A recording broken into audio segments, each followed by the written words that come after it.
Um, Man, clearly, y'all know by now I don't know what I'm doing.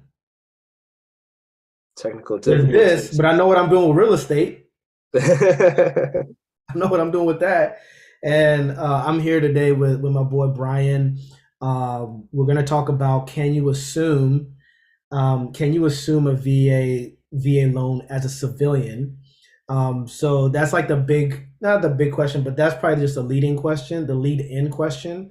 We'll talk about that. We'll talk about the VA loan in general, some of Bryan's experience in real estate personally and also professionally, and then just general questions about lending and just the VA loan that come to mind. So Bryan, just starting off, where are you at?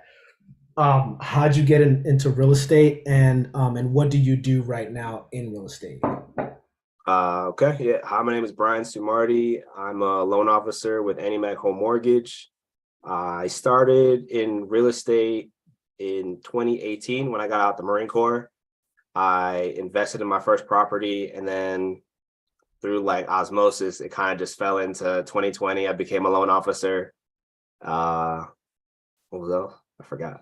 Yeah, no. So you're so Yeah, now basically like what are you doing now? So now you invest. So you're an yeah, investor, and then also now, but then now you're working in real estate as a loan officer. yeah. Okay. So you military investing loan officer. So obviously you have used the VA loan yourself for your own for you personally to do Property. get your own real estate. Um, Maybe like um, if we could just use it as a launching point. What was that experience for you like using the VA loan? I mean, right out because at the time you were you in real estate when you bought your house? No, no, no. I Right. I literally just got out of the Marine Corps. I knew I had access to it. I learned from YouTube University, just figuring out how to get things done. Like how do I buy Okay. my first house? I found bigger pockets. Bigger pockets led me to getting involved in like learning about real estate investing. Mhm. And from there, uh, I think my story is I knew a lot of realtors growing up. Like I guess a lot of my high school buddies, college buddies ended Mhm. up becoming realtors. So Yeah. I had to shop around. Turns out one of my buddies, he was working with an investor, and one of the investors wanted to liquidate his properties, and that's where I came in.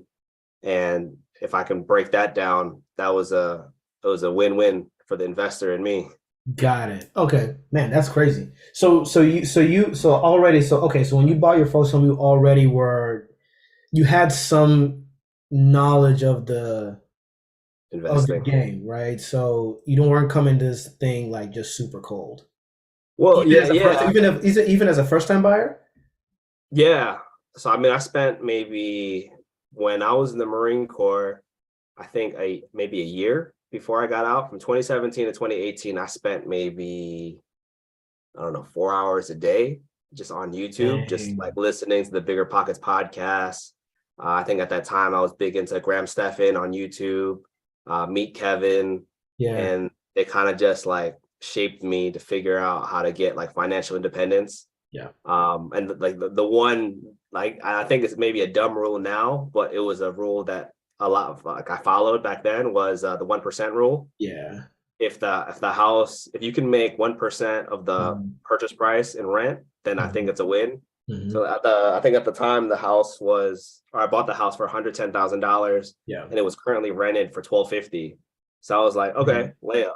Right. Dang, that's crazy, man. Okay. So what was the process like using the VA loan when you bought your first house? Like what was it like with the lender? What was the experience like with the lender? Like would you have done it any different are there things about it that you still do to this day? Um, I think now that I'm a lender, I would do it a little bit different in terms of Mhm. like the buyer consultation. Mhm. But I think it went pretty smoothly because I didn't know any lenders at that time. My realtor gave me a recommendation, and I Mhm. kind of just went with Yeah. that lender. Okay. Uh, Documentation is was always key. I was working for the State Department at the time. So W-2 income, I think I was making like 40,000 a year as a contractor. And really, I just needed my DD 214, and that was like my honorable discharge from the Marine Corps. Okay. And yeah. Okay. So let's get then now into the actual VA loan. It's like itself. You're you mentioned the DD 14, the honorable discharge. What are the what is needed to actually qualify or find out if you can qualify for a VA loan for a vet? So normally the lender should be able to access the VA Okay. after obtaining your documents. And Uh-huh. then what we get as a lender is called a COE, Certificate of Eligibility. Okay. And that's a document from the VA telling you what you're eligible for in terms of housing costs and whatnot. Okay. So like, I think we talked about this previously, but it's more like in Montgomery County, the conforming limit's now like 700,000, Hmm. and my house is 110,000. If I were to reuse my VA loan, I still have like 600,000 allotted to me to buy my next property. Yeah. And that's just because my COE states that. And so that's the thing. So the what someone is allotted in their COE is not just for one purchase, or that, like, let's say they buy one home and they still have money left on it, that, well, you use, it's kind of like a one and done thing. It's not that. It's more of like a total sum that you can either use one time or a number of times until you reach the limit. Right. Yeah, and I'm pretty sure if I would wanted to refinance Hmm. one of my properties, if my property into a conventional loan, that frees up my usage if I want to reuse the full amount for my next property.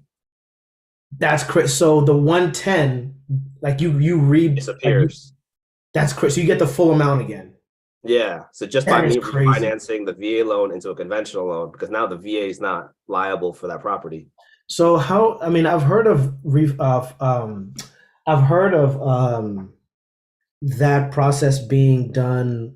Like that was one of the things that was happening last year when the competition was like really intense for people who are trying to get VA loans. Is that they would go on a contract with a conventional loan and then switch to a VA before closing. But you're saying here that if you, what's the process of converting? Sorry, yeah, right, from refinancing out of a VA into a conventional loan?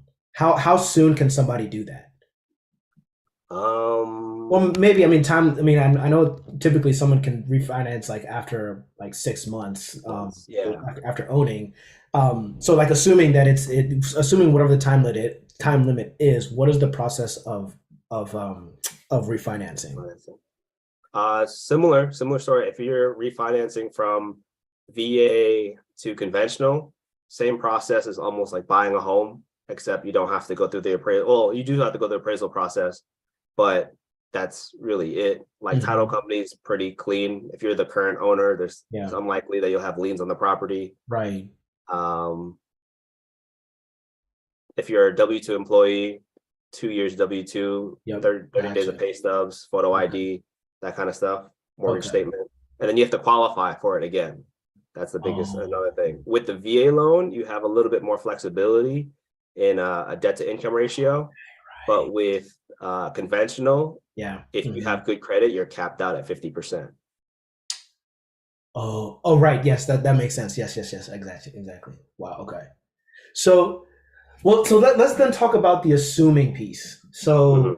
Um, I mean, one of the things that I just have been learning more and more is just how versatile the VA loan is. Um, and so, assuming a VA loan, um, the obviously it's from a veteran assuming a VA loan from another veteran. What is that? What actually is going on in that process? It's kind of like a subject to where you're taking over that person's interest rate Hmm. and loan. The biggest difference or the biggest caveat I find with assuming a loan is that you have to pay the difference in equity. Hmm. So to put an example, my property in Baltimore, I bought it for 110,000, and my loan now is probably like around 90,000. If someone wanted to buy that property and now the value is at 170, you would have to pay that $60,000 difference up front, and then you can pick up my loan where it was left off. Got it. So, but well, and so is it the difference between the loan amount and sorry, I think the the purchase price. the purchase price and the loan amount? Yeah, Whatever that difference is, you just have to pay it. yeah. Okay. And is that, I mean, It's if like a down you're, payment. what's that?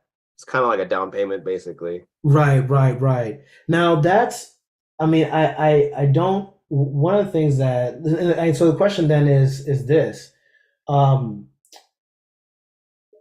can, can a civilian assume a VA loan? Yeah, I think the whole purpose of like assuming a government loan, because you can also assume a FHA loan, is if someone were to have to move. I think with the military specifically, if they had to get deployed and they need to relieve the home, a civilian or anyone can pick up that home and pick up their loan. They just have to pay that difference for the bank wise and equity. Okay. Yeah. And does the seller have to does the seller have to um have a, I want to say, a reason to, well, I haven't even thought about this before, but does, if the seller, like, let's say they're relocating for military reasons, do they have to disclose, do they have to disclose any of that information when they're selling and trying to get the loan assumed? Nope. Okay. There's no, as long as the seller agrees to sell the property, I think that's really all. Yeah. So what have you, do you have, are there any, do you have any deals now that someone is assuming a loan, or someone on your team, or like anybody that's assuming, that's trying to assume a VA loan right now? I personally haven't done one myself, but I have a Mhm. buddy of mine in Alexandria. He's assuming a VA loan from his father. They're both in the Navy. Okay. Um, well, actually, the son went to the Naval Academy, but didn't actually join the Navy, but Okay. the father was. And from his experience, from me trying to help him out, he has to contact Navy Federal, who's the servicer of the loan, and they have to get a purchase contract done. And really, I believe the father is trying to do a gift of equity so that it's just like a seamless process, because they're also blood in their family. Right. So the father is going to gift his son essentially the difference of the purchase Equity. price and the loan amount. And essentially that takes care of the down payment. And Right. then your friend's gonna essentially walk into just paying monthly payments. Yeah, at a And then lower and interest obviously, rate because and they refinanced last year at a low, I think under 3%. yeah, golly, man. Okay. I mean, so that's and that's the, like, the real, like, the pay, you pay to play so that you can get, a lot of people will, if people have refinanced over, the pandemic, they've got these, like, insanely low interest rates, that you can take up, you can assume once you purchase the house. Now, what about closing costs involved in assuming the loan? Is that still the same as a regular purchase? That I'm Would you actually not factor sure. factor that in? I mean, Yeah, I imagine you'd have to pay, obviously, like, any title fees and taxes, I unless, well, I don't think you pay taxes on that. I don't think there's a transfer tax. Well, maybe not in his situation because they're family. Like you yeah. just add him to the deed and then remove the father from the deed. Oh, right. Oh, yeah, But that's that true. might be a special Oh, circumstance. yeah, yeah. I guess, I mean, like you said, it depends on how they're working out, like who's going to be on the deed. But I mean, speaking of taxes, you were telling me yesterday about property taxes and disability. Was it? Is Okay. that? So tell me a Yeah. little bit of, especially when, and this is more, even this is like now jumping. So you assuming a loan, we know that veteran to veteran you can do it. veteran to civilian, you can do it. But the Yeah. VA loan, and more generally, the versatility of the VA loan. What is what was it again? What did I just say? Property taxes and disability. Yeah. What is that relationship, and what's some of the versatility there? So when I joined, or when I first bought my first property, I didn't apply, or I didn't request for my disability rating yet. I got my disability rating back in 2020, two Mhm. years after I got out. I have like a 10% disability. Um, for that, if you're a veteran and you use the VA loan, generally your first time usage, you have to pay a 2.3% funding fee. Right. Um, and then anytime after it would be like 3.6, I believe. Hmm. But you are exempt from that funding fee if you have at least a 10% disability rating. So that's a key point where you can save some money if you do have a disability rating. And with the point for property taxes, if you have 100% disability, I believe in the DMV, and it goes from state to state, you are Hmm. exempt from property taxes as well.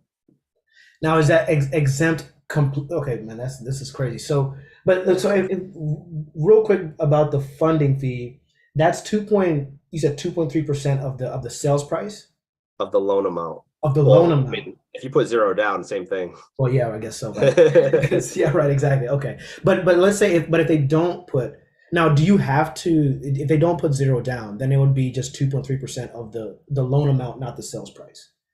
Right. Okay, okay, And then okay. plus closing costs, Right, appraisal, right, regular stuff. right. So let's talk about the VA loan. You can use it more than once. Now, can Well, you actually, do? let me put this in an example. So my Mhm. my my Baltimore house, I bought for $110,000, Uh-huh. and I did not have my disability rating yet. Uh-huh. So I had to pay about $8,000 in total closing costs. Uh-huh. Um, so just to give you like a ballpark number, Right. that's really what you need. I think it was like 8 to 12. I would generally say for like $100,000 house, Hmm. good to go. Yeah. Boom. 8 to 12 grand. And that this is so this and someone who wants to go in on VA. Yeah, and I think we talked about this the other night. It has to be a primary residence. It has to That's be right. your intent to live in the property for at least a year. Yeah. And that's the question I was gonna ask um can someone you can use a VA loan more than once, but can you use a VA loan for an investment property? No. So like not intentionally. Like for in my instance, I lived in that property for a year, then I moved back to my parents' house and rented it out. So and okay, so now so somebody can use a VA loan to purchase a home that an owner occupied primary residence home, and at some point in the future they if they decide that they want to move up to another house or whatever, but they want to keep the current house, the one that's under the VA loan, they can still do that, and it can be an investment property even though they used the VA loan to get it. They don't have to like refinance to a conventional or anything when they're no longer living in that house. Right, right. And I can put you another example. So I bought the house in 2018. I moved out in 2019, 2020. And from there, I refinanced that same house with the VA loan, with the VA Earl, the Mhm. VA interest rate reduction loan. And I was living with my dad at the time. So even though it was an investment property at the time, I still had regular VA rates. So it went from a 4.75% interest rate to a 2.25 interest rate. That's theft, man. Yeah. So what is so that you said the interest rate reduction loan? Yeah. What is that, and how does that work? So it's similar to the FHA Streamline, Okay. where you keep the same terms, or Mhm. yeah, same terms, Generally, you want to keep another 30 years or restart another 30 years, Mhm. but you just have to have at least a 3.75, 3/8 of a point lower than your current interest rate. In my case, I was 2.5% lower than what I had. Uh, and a same situation. If you don't have a disability rating, then you would have to pay the VA funding fee again. Oh, But because I now have the disability rating, I'm exempt from the VA funding fee. And I think the cost for me to refinance was just title fees. dang. Yeah, so I think maybe pay like $1,000 to save a couple $100 a month. Yo, that's crazy. Yeah, That's great. So, I mean, the VA loan, I mean, that's what I'm saying. Is like the VA loan is a great product, and it's really good to see how the market is now allowing people to be able to like exercise more of the VA loans, like its features and its benefits. What are I mean, just even like going like big picture, maybe like what are some of the things about the benefits of the VA loan that people just don't recognize are available to them? I think first it's just the zero down payment. It's a easy way to get inside of a home. Zero down payment's key. Also, no PMI, private mortgage insurance. That Mhm. can add hundred or up to like I've seen like $300-400, depending on how big your Yeah. home Mhm. is, sale Yeah. price, Yeah. additional to your loan, and you have the access to the VA IRL. I think those are the main three benefits of the VA loan. Yeah.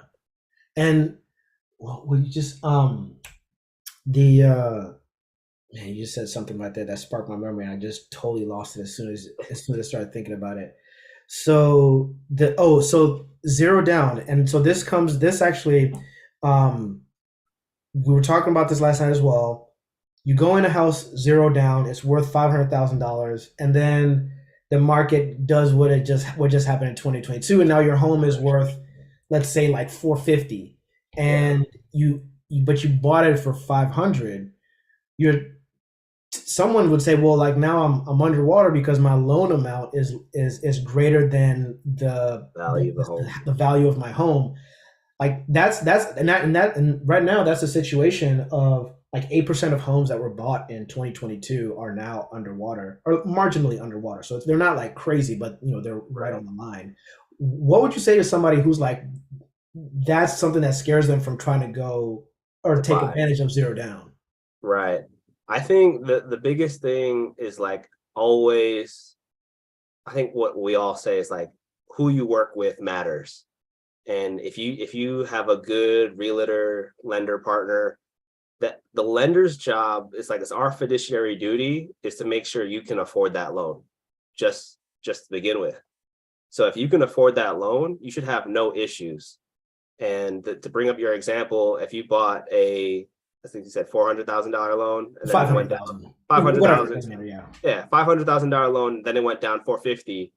You're under $50,000, but that's only in the short term game. And as long as you keep continuing to pay your payments and you're able to pay your payments, then you're fine. You're only at a delinquency if you stop making payments on your property. Uh, So it's just an equity problem. And I assume if you bought your house in the first year, you're not going to leave the house in the first year. well, yeah, and then you got taxes, so Yeah. and tax penalty. And that was key. So basically, as long as somebody is making their payments, and you mentioned the difference between having like sort of like negative equity and then also like delinquency, and those are not the same.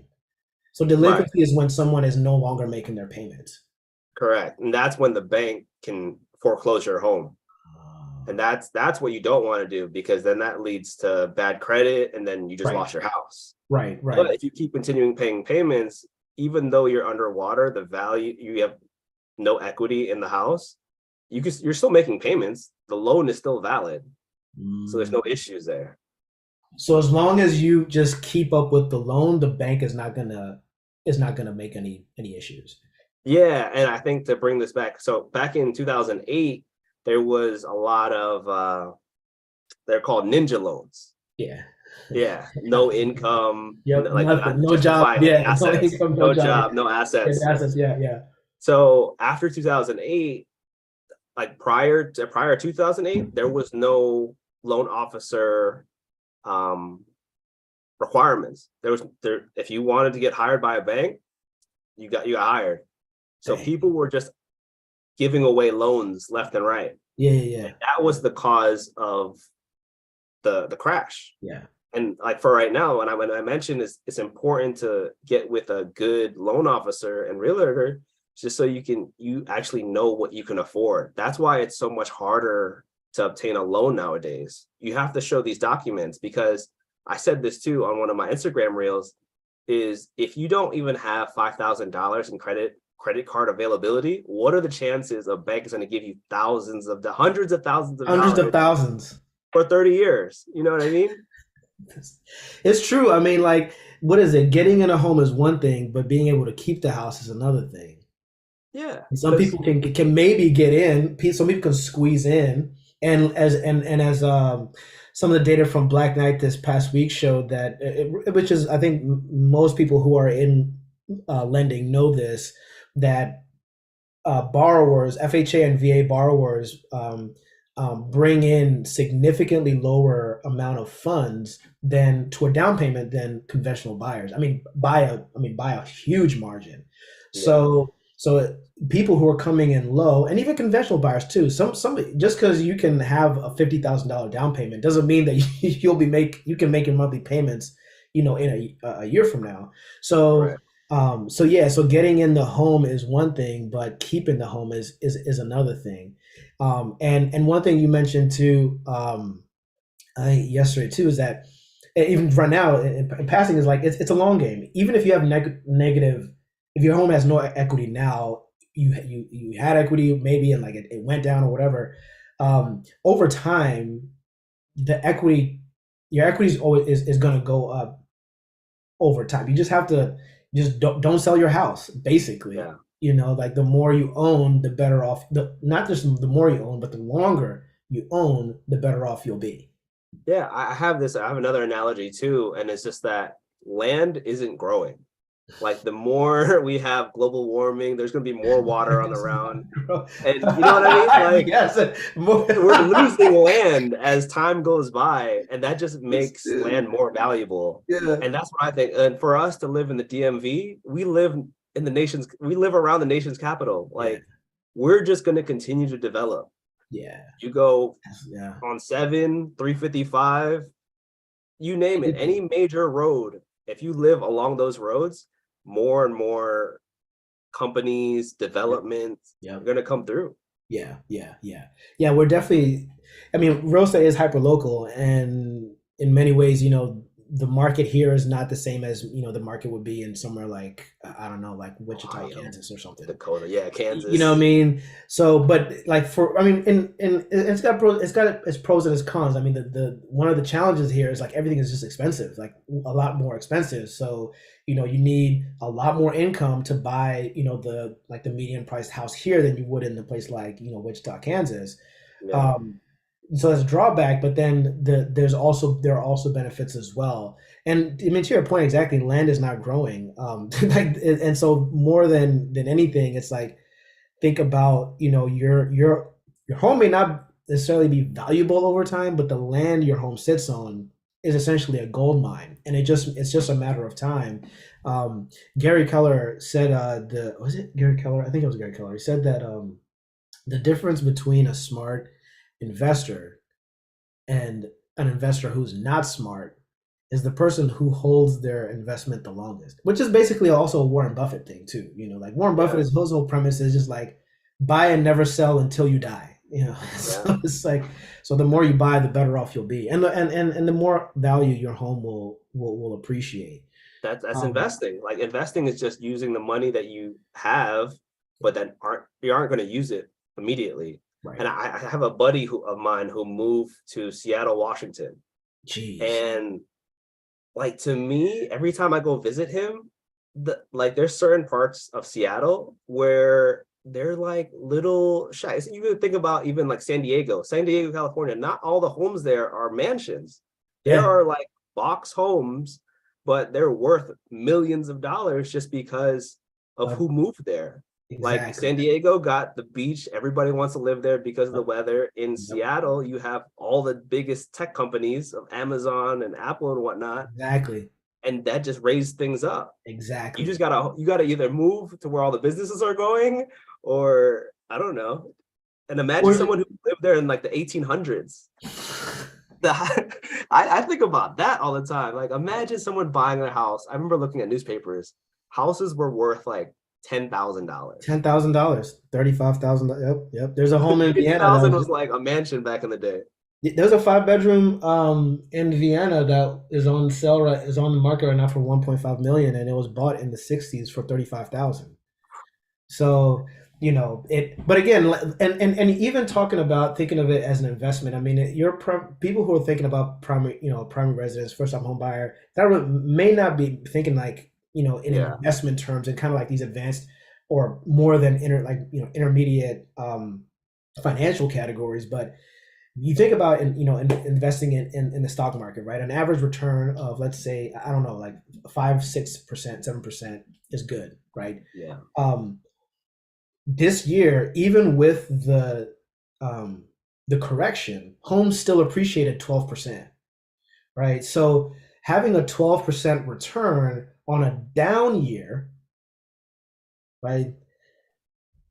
Real estate is Amazing. is a really solid investment. You can and so your home is if that's the case, and not that I don't want to say that you're going to be getting 12% or 10% every year, but you can bank on having a significant and even a consistently high appreciation value over time.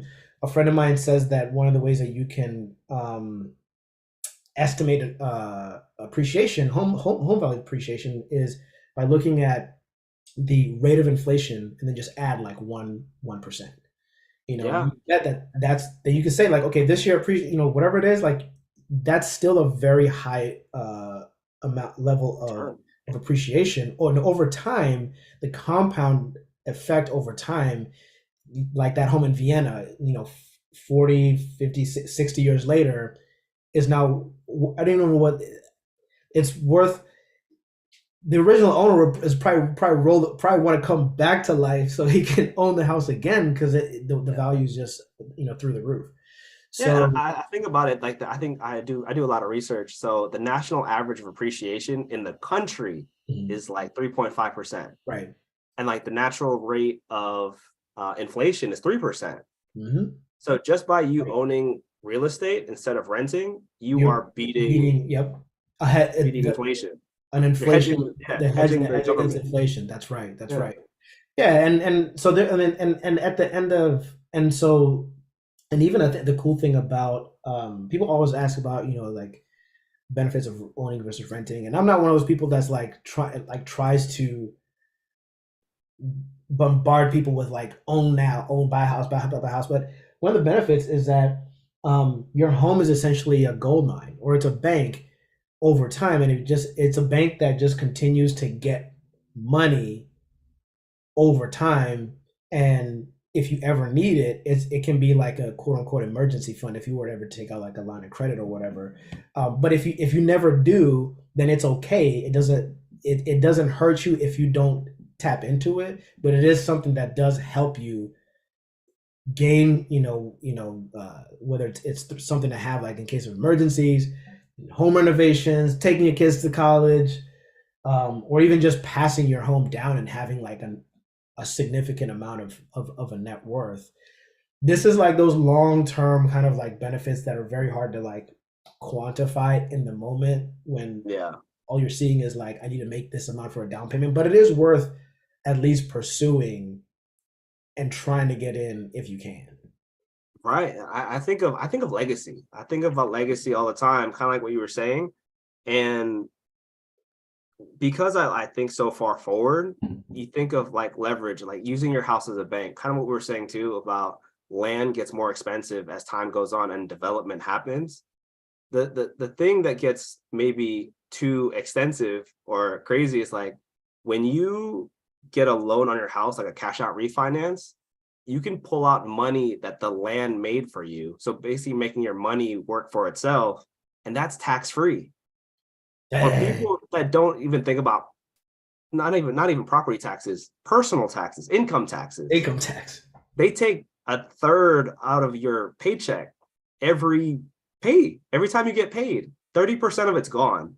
But if you hold it in a house and over time that house appreciates, when you do a cash out refinance, that money is not taxable. So you That's just pulled crazy. money out of your house, and if it raises the equity of your house, saying if you're doing another renovation on the house to make it Mhm. more expensive Yeah, or more appreciation, forced appreciation, you're just making more money off that of is the money crazy. that's already there. That is crazy. Man, that's what I'm saying. Man, home ownership is great. VA loan is great, and we could talk about this literally Okay. until the cows come home, as my mom used to say. But we both got jobs here, and I don't want to keep you too long and keep everybody else too long. But Yeah. if people want to get a hold of you, one just to keep up with you, and then also just get more information about the VA loan and just um, lending in general, how can they do that? I think first I would say just look up more information on me on YouTube, Mortgages by Bryan. That's my channel. Find me on social media, Bryan Sumardi.